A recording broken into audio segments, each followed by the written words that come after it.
Hey there, everybody. We are the new Doppelgangers. We just killed those old fools. Yeah, they stole news from the future, and we were sent back in time to kill them, but they already gave the news to y'all. So we're just going to talk about games that we played many, many years ago that are relevant to your time period, which is right now. Oh, yes. You get it, everybody? The optional bosses. Time traveling. Loopers. Second generation Doppelgangers. Oh, What? Okay, anyways. We've been playing Borderlands, man. Oh, yeah. You know? Let's do like a little mini review of it, if you will, you know? Yeah. Oh my gosh, this game needs it. Oh, God. I gave the game a 4.5 out of 5 whenever I wrote my review for the website.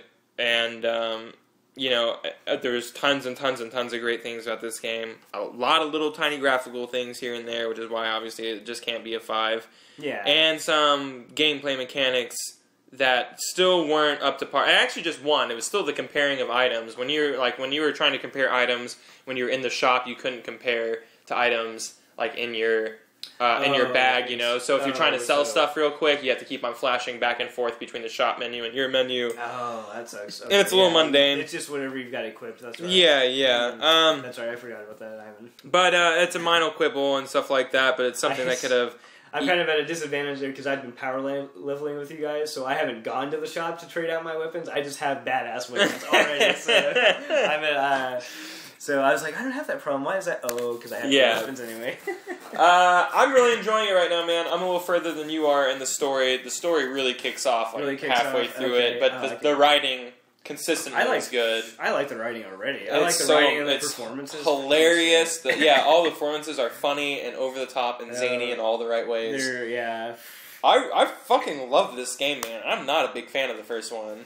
Oh yeah, I mean, I never even played the first one, so... you're not missing much, dude. I mean, it wasn't a bad game by any stretch of the imagination. It's just, it wasn't this good. It wasn't, this is a great fucking game. Oh yeah. You and I were pining over the music. The music's fucking great, man. I was like, holy shit. Really I've fucking never good. Gotten down to this before. It's like, I would expect it's kind of, a loot grind, quest, game. I was like, I didn't expect to have good music there, or great music in some cases. So I used to know a couple of the sound guys that worked over there at Gearbox. Real talented group of people, man. Awesome. Yeah, real talented group of guys, and some of those guys, even on their off time, created their own music, just for fun. So this is what they do. They breed some pretty good guys over there at Gearbox. There's some real big talent.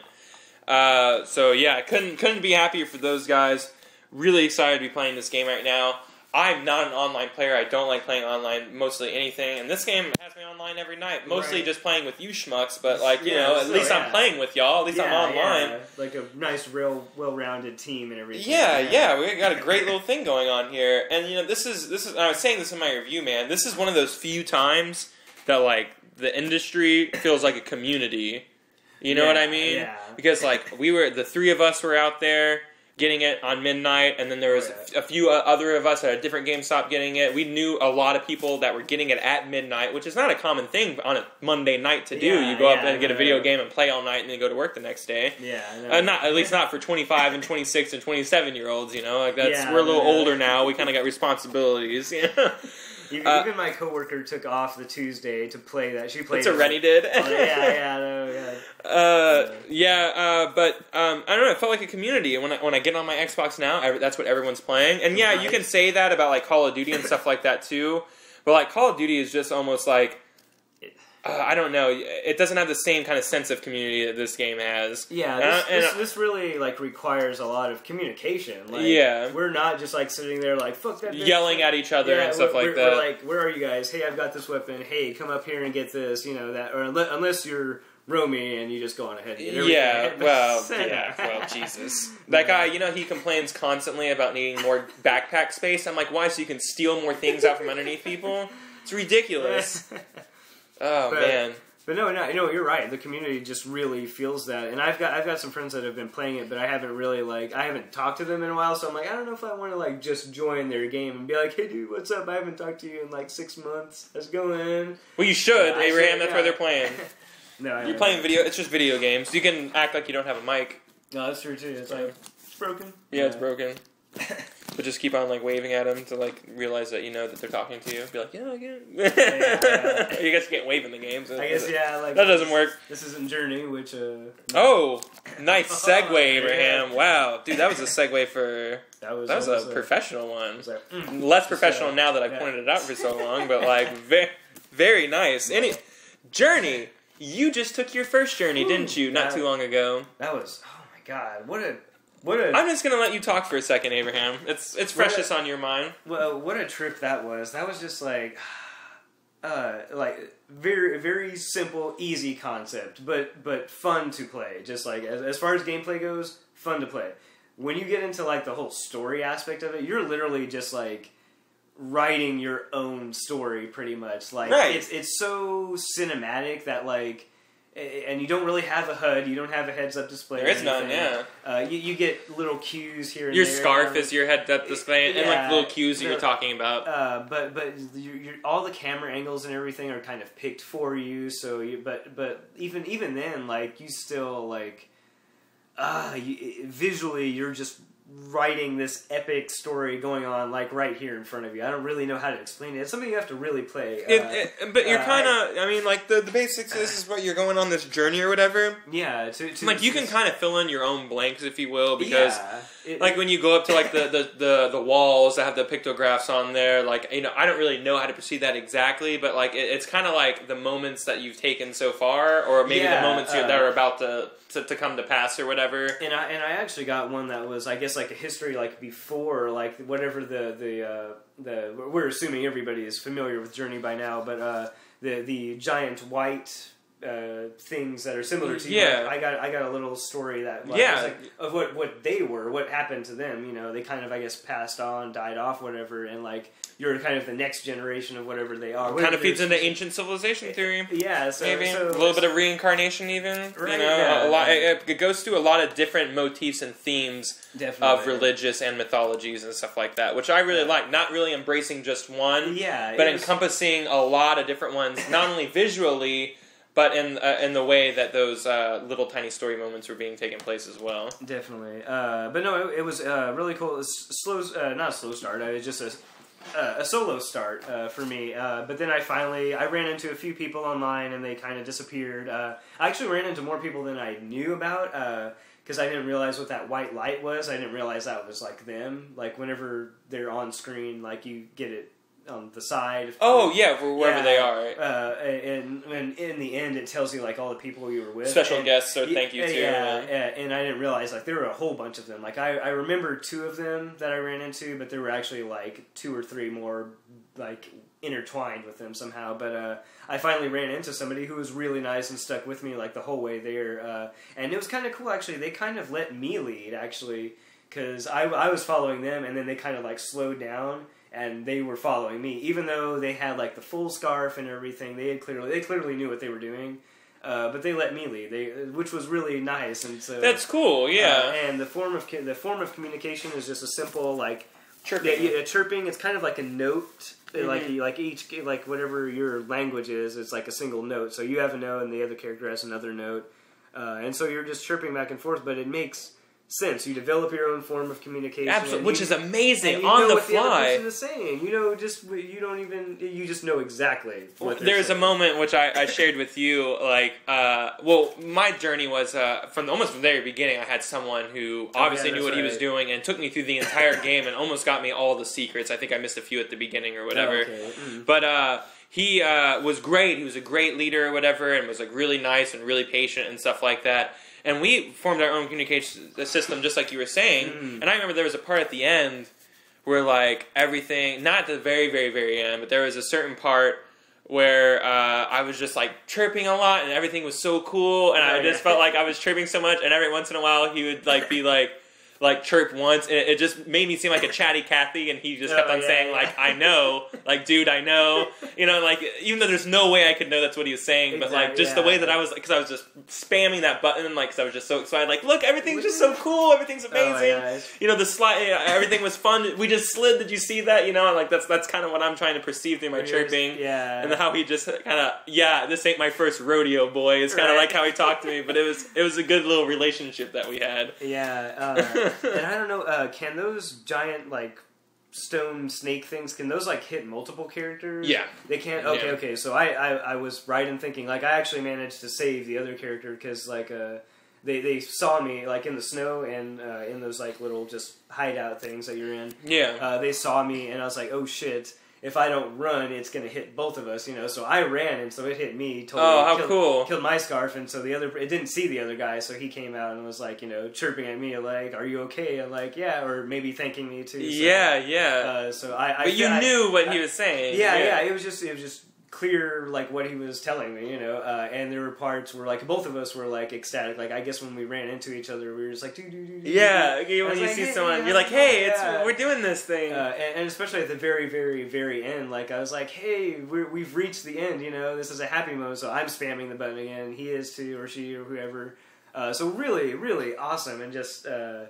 We would huddle, you know, we're on the mountain, it's cold, we're huddling at the together. very end, which was really something, because the entire tone of the game switches. Oh yeah, at the very music end just quiets down, and it's just your pace kind of steadies. It was sad too. I was like, we're dying, we're freezing to exactly. death. But like you were saying, you have to keep close together, and it kind of, you replenish off of each other and stuff like that. Very, very, very cool.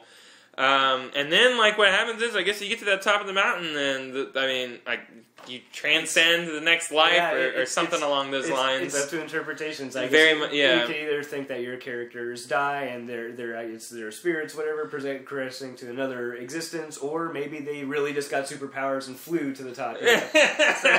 so you know, if you want to go like one route, either way, it's happy. I mean, where you get to is a beautiful new place. You know, exactly. I've been at the time, and even now, I've been on this real big spiritual journey and stuff like that. So the way that I perceived it was this was very beautiful. It was so beautiful, and it impacted my life in so many ways. Oh, yeah. And not a single word was ever spoken during that game. You know what I mean? Yeah. Oh my gosh. You know, it was just a visual journey, like, for lack of a better word. And you know, that ending is so amazing when you get to transcend to the next life, or get superpowers and fly off, or whatever, or however you want to, you know, perceive it or whatever. The mood changes again, and everything's really happy and whimsical, and all of a sudden you have a full scarf and you can fly forever. Yeah, and, you know, and you're at the top of another mountain, and you know, it's kind of your own personal heaven. It's a playground just for you, if you will. You know, and it's a reward for getting beautiful. Past, and the visuals are so beautiful. Yeah, oh my gosh. I didn't even get to share it. Like, I had a really intense moment, too, because I discovered those. I went the underground route. I think you went the same way, but... I did, yeah. And I finally learned that those snake things, like, they hit you, you lose your scarf. And I was sliding down the long slope, long slope, and I was like, okay, I avoided one of their spotlights, and I was trying to get out of the way of the other one, and it spotted me. I was like, no, and so both of them are coming after me. I was like, shit. It was really intense. I was like, I had a genuine, like, fear for my character. Like, my character's about to get hurt, you know? And I got down right to the very bottom, and like this shield came up and just blocked both of them. How cool! I was like, oh my god! Oh, how amazing! Oh, and it was, and like, if this were like a movie or something, fucking great scene right there. And it wasn't a movie. It was like I was living it. You know? Yeah. It was just really cool, intense moment, like a genuine fear out of me, like a genuine emotion, like the first of many, I'm sure. Yeah, I was just like, oh my gosh, I scraped by on my ass with that. I was like, shit, that just amazing little moment there. And I think you guys were in the other room. I was just like, holy shit, that just happened. I was like, whoa. So great little, oh my gosh, just telling a story without any dialogue. Or it's unlike anything you're ever going to play. There's nothing like it in the entire world. There really isn't. It's totally, if anybody's got a PS3, get it. Just flat out, don't even waste time. Go get it. It's fantastic. It's the first review I wrote that I gave a 5 to the game. You know, it's the first 5 I gave out. It deserves it. That's the biggest challenge. Like a no dialogue script, no like. It was only 2 hours. How are you going to justify $15 for 2 hours? You know, yeah. And they're and not even like you got it in an hour and some change. You know, yeah. There are literally like 2 buttons that you use. You use the chirp button and you can charge it up, and that activates other things. And then you have the jump button, fly button. That's it. That's it. And it's a nice, challenging, little platformer here. And fucking you told a story with no dialogue, and you made a game with 2 buttons and a joystick. Hats off to you guys. Hats off to you. And guess what? It's a major fucking success. You know? Oh yeah. I'm hoping it sold as good as I'm thinking it did, and if it didn't, then you are all a bunch of Philistines, and go out and download it now. It is seriously a beautiful, amazing experience. Even if you hate video games, you will love this game. Oh, if you are a girlfriend being forced to listen to this podcast right now, have your dumb boyfriend make you stop listening to these, because that's awful. That's number one. Number two, have him play that game and you sit down there and watch it, because you will have an entire new perception of video games after playing that game. Oh, yeah. It is art. Oh, it is art. There's no more artsy art game than this game, I would have to say. It is it should be the thing that anyone shows that fuckhead Ebert who says video games aren't art. Look at Journey, bitch. Yeah, exactly. And then look at me in the windows of my soul and tell me it's not art. that is not art. Because it evokes emotions. It has one of the most beautiful art designs in any video game that's come out in a long time. You know, it's completely original. And the soundtrack, fucking ridiculous. Oh my gosh! Has it released a CD of that or something? I'm gonna download it. Yeah. I'm not gonna. I mean, allegedly, I'm gonna. I'm gonna iTunes it. iTunes it, yeah. But yes, that's Journey. Go and play it. Borderlands 2, play it. Play Journey first, I would say. Yeah. You'll get through it faster, and it's a better game in my opinion. But I mean, it's even hard to. You can't really compare those two games. Yeah. If you had to pick one over the other, it'd be Journey. But you won't be disappointed. You can't be disappointed with either of these games. Great, everybody. That was a week full of time traveling and looping and doppelgangers and craziness of news from the future. It was all crazy, even though this news is actually from last week. So really. So we've got. so it's not really. I'm just saying, time paradox. Till next time, everybody. Game on. Game on.